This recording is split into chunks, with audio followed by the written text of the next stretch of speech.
नमस्कार,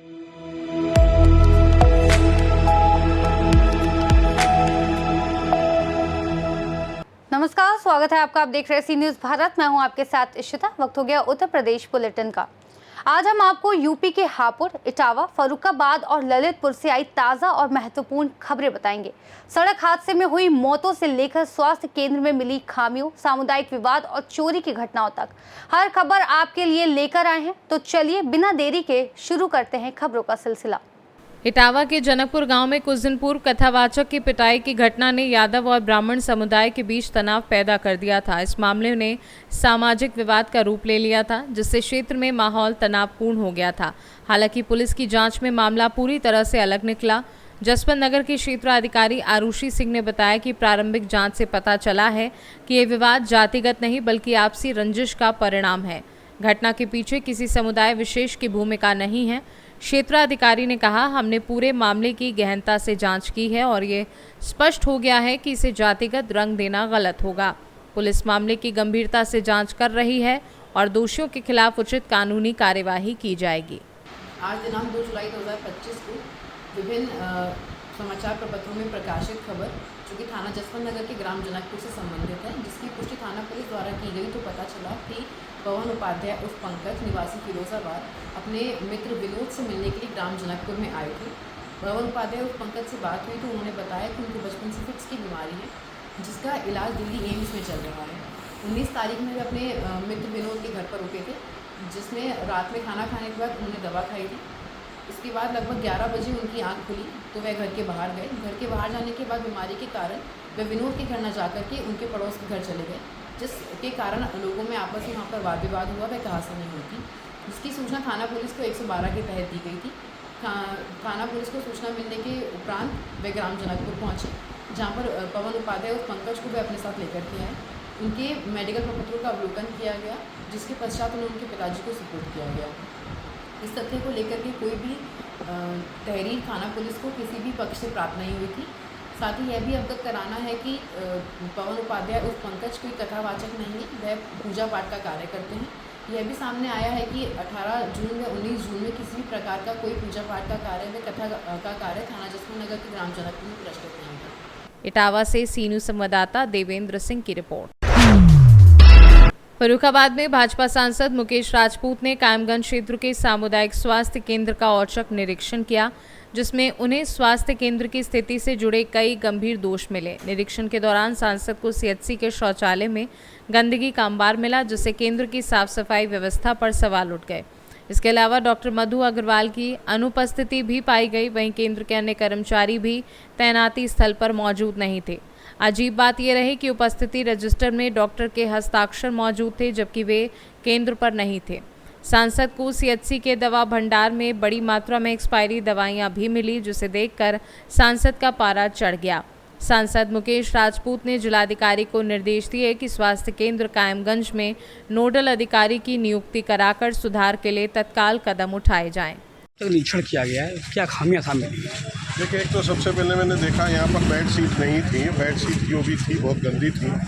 तो एक तो यही है, पूरे हॉस्पिटल में, पूरे अस्पताल में टॉयलेट बाथरूम इतने गंदे हैं, उसे खोल के देखा नहीं जा सकता। एक तो ये सबसे बड़ी कमी। दूसरी, स्टॉक में भी मैंने जो देखा है, जो स्टोर है, मेडिकल स्टोर है, इनका स्टॉक है, उस स्टोर में भी वहाँ पर दवाइयाँ ज़्यादातर एक्सपायरी भी दवाइयाँ रखी मिली। और जबकि ये कहा गया जिला प्रशासन के द्वारा, हम लोगों के द्वारा भी, कि हमारी जो दवा एक्सपायरी हो रही है वो 3 महीने की लगभग जो एक्सपायरी दवा हो, उसका अलग से आप एक खाना बनाएंगे, उसमें एक्सपायरी दवा अलग से रखेंगे और उसको हम जो दवा हमारी आती है उसमें दवा वापस करेंगे। आप उसका मेमो वहाँ भेजेंगे जहाँ दवा से आती है। अहमदाबाद से दवा भेजी जाती है हर केंद्र पे, स्वास्थ्य केंद्र पर, तो वहाँ से वो आपको वापस मेमो के माध्यम से भेजनी होगी।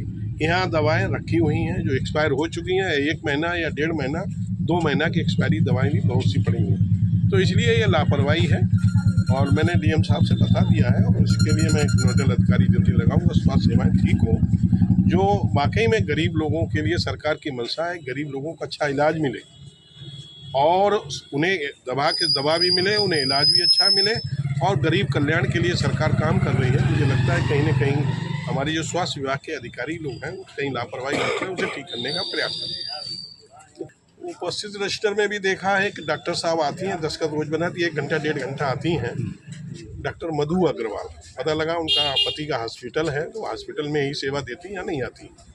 ये देखा 1 घंटा, रात में कभी रहती नहीं है, दिन में 12 बजे 1 बजे आती है, बस 1 घंटा रहती हैं। वहाँ जो स्टाफ है वो थोड़ा बहुत काम करता नहीं, सब केस डिलीवर किए जाते हैं यहाँ से।